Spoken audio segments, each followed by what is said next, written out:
Γιατί να επιλέξω ένα κόσμημα ενεργειακό? Αρχικά να πω ότι όταν έχουμε να κάνουμε με ενέργεια πρέπει να είμαστε λίγο προσεκτικοί. Πρέπει να δούμε ποιος είναι ο δημιουργός, τι πρεσβεύει και τι στόχο δίνει στην ενέργεια που πουλάει. Εμείς στην ομάδα μας στην Beauty Energy και εγώ προσωπικά ως δημιουργός κοσμημάτων και άλλων προϊόντων με ημιπολίτριμους λίθους, η ευχή μου είναι ο κάτοχος να μπορεί και να είναι σε θέση να μετατρέπει την αρνητική ενέργεια σε θετική.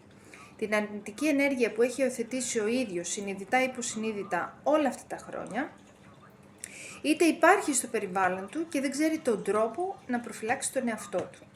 Έτσι λοιπόν, αγοράζοντας ένα κόσμημα από εμάς, ξεκινάει ένα ταξίδι αυτοβελτίωσης που στόχο έχει την απομάκρυνση της αρνητικότητας σε όποια μορφή από εμάς τους ίδιους, για να μην έλκουμε αρνητισμό ή ακόμα και αν υπάρχει να μπορούμε να προστατεύσουμε τον εαυτό μας.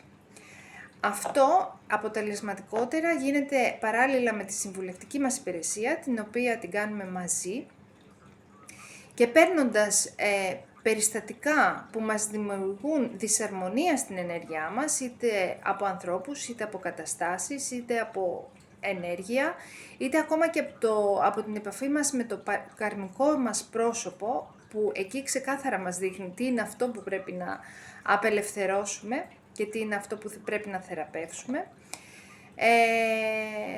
Παίρνοντας λοιπόν αφορμή κάποια αρνητικά περιστατικά, τα παίρνουμε σαν περιστατικά με σκοπό να βελτιώσουμε τον εαυτό μας. Καλή επιτυχία!